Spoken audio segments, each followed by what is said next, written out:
आइए अब इस हिस्से में समझते हैं नए सीबीआई के निदेशक चुने गए हैं प्रवीण सूद। आखिर प्रवीण सूद कौन है, उनका चयन किस आधार पर हुआ है, ये सभी समझने की कोशिश करते हैं। कर्नाटक के पुलिस महानिदेशक हैं प्रवीण सूद, जिन्हें सीबीआई का नया निदेशक चुना गया है। प्रधानमंत्री Narendra Modi, chief justice DY Chandrachud और लोकसभा में विपक्ष के नेता अधीर रंजन चौधरी, इन तीनों सदस्यों वाली पैनल ने सूद के नाम पर सहमति की मुहर लगाई। हालांकि कहा यह जा रहा है कि अधीर रंजन चौधरी ने प्रवीण सूद के नाम पर असहमति दर्ज कराई थी।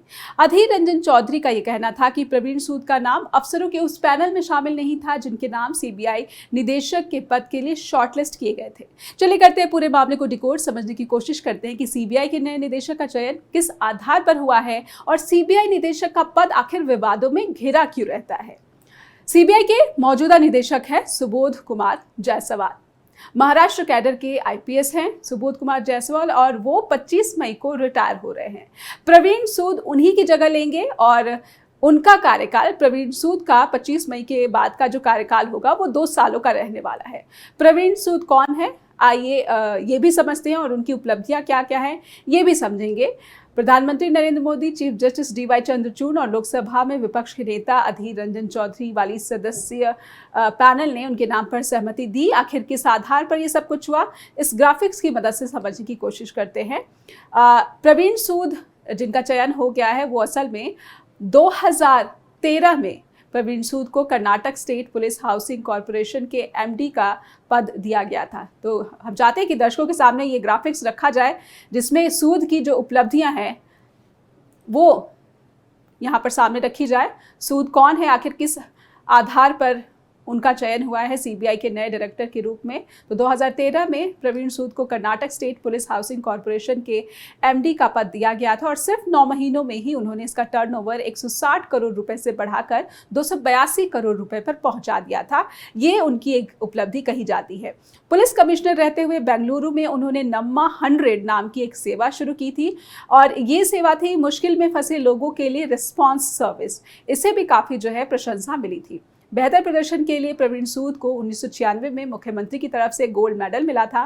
बेहतरीन सेवा के लिए फिर 2002 में भी उन्हें पुलिस मेडल मिला था। इसी तरह से 2011 में उन्हें राष्ट्रपति पुलिस मेडल से भी नवाजा गया था। प्रवीण सूद 1986 बैच के कर्नाटक कैडर के IPS अधिकारी हैं और 3 साल पहले ही कर्नाटक के DGP बनाए गए थे। मूल रूप से प्रवीण सूद हिमाचल प्रदेश के रहने वाले हैं। 2024 में उनकी रिटायरमेंट थी, लेकिन सीबीआई के निदेशक के तौर पर अब उन्हें 2 साल का कार्यकाल मिल गया है। तो ये तमाम उपलब्धियां जो कि प्रवीण सूद के बारे में सार्वजनिक हैं, ये हमने अपने दर्शकों के सामने रखा और दर्शकों को एक दिलचस्प फैक्ट ये भी बताना चाहेंगे कि सूद के चयन के लिए पैनल की बैठक ठीक उसी दिन बुलाई गई थी जिस दिन कर्नाटक की विधानसभा चुनाव के नतीजे आए थे और कांग्रेस को जीत हासिल हुई थी। अब आलोचक ये कह रहे हैं कि कर्नाटक में कांग्रेस की सरकार बनने के बाद प्रवीण सूद के खिलाफ कार्रवाई की संभावनाएं थी, शायद इसीलिए उन्हें बचाने के लिए समय रहते ही कर्नाटक से निकाल लिया गया। असल में कर्नाटक कांग्रेस के अध्यक्ष DK शिव कुमार के बयानों से ऐसे संकेत स्पष्ट मिलने लगे थे कि पिछले महीने DK शिव कुमार ने भी प्रवीण सूद के काम करने की शैली पर सवाल खड़े किए थे और कहा था कि कांग्रेस सत्ता में आई तो उनके खिलाफ कार्रवाई की जाएगी। शिव कुमार प्रवीण सूद पर राज्य में बीजेपी के लिए काम करने जैसे गंभीर आरोप लगते रहे हैं। शिव कुमार ने कहा था कि सूद ने कांग्रेस नेताओं पर 25 मुकदमे लादे हैं, एक भी मुकदमा बीजेपी नेताओं पर नहीं किया है। ऐसा नहीं है कि प्रवीण सूद विवादों में पहले नहीं घिरे थे। 2017 में भी वो विवादों में तब आ गए थे जब कर्नाटक में सिद्धारमैया की सरकार थी। प्रवीण सूद उन दिनों बेंगलुरु के पुलिस कमिश्नर थे। कन्नड़ समर्थक आंदोलनकारियों की गिरफ्तारी के आरोप में उन्हें पुलिस कमिश्नर के ओहदे से निचले ओहदे पर भेज दिया गया था। उन पर आरोप था कि उन्होंने कन्नड़ समर्थक आंदोलनकारियों को हिंदी के बिलबोर्ड और साइन बोर्ड पर कालिक पोतने के लिए गिरफ्तारियां करवाई थी। जिस वक्त उनकी सीनियरिटी घटा दी गई थी उसके 3 महीने बाद ही वो DGP बनने वाले थे। सूद पर आरोप था कि जिन लोगों को उन्होंने गिरफ्तार करवाया था उन पर सांप्रदायिक हिंसा फैलाने का केस दर्ज कराया था, जबकि लोगों का ये कहना था कि हिंदी थोपने का वो विरोध भर कर रहे थे और इसमें किसी भी तरह से सांप्रदायिक हिंसा भड़काने जैसी नीयत या फिर बात नहीं थी। सिद्धारमैया सरकार ने इस आरोप में प्रवीण सूद की सीनियरिटी घटा दी थी और जब प्रदेश में बीजेपी सरकार बनी तो उन्हें 2020 जनवरी में कर्नाटक का डीजीपी नियुक्त कर दिया गया। यह भी कहा गया कि सूद को असित मोहन प्रसाद की सीनियरिटी पर तवज्जो देकर डीजीपी बना दिया गया था। सीबीआई निदेशक की नियुक्ति को लेकर विवाद क्यों होते रहते हैं, ये भी चलिए हम लगे हाथ अपने दर्शकों को बता देते हैं। 2013 के लोकपाल और लोकायुक्त कानून में कहा गया था कि सीबीआई की नियुक्ति प्रधानमंत्री, विपक्ष का नेता और सुप्रीम कोर्ट के चीफ जस्टिस करेंगे।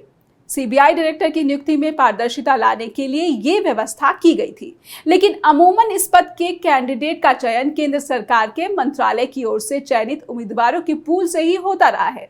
फिलहाल चयन का आधार वरिष्ठता, काम के प्रति ईमानदारी और भ्रष्टाचार के जांच का अनुभव होता है, लेकिन इस मानदंड की आलोचना होती रही है क्योंकि अक्सर देखा गया है कि तुलनात्मक तौर पर जूनियर अधिकारी भी सीबीआई डायरेक्टर बना दिए जाते हैं। इसके साथ ही सरकारों की ओर से कई बार सीबीआई की नियुक्ति की प्रक्रिया में छेड़छाड़ के भी मामले सामने आ चुके हैं।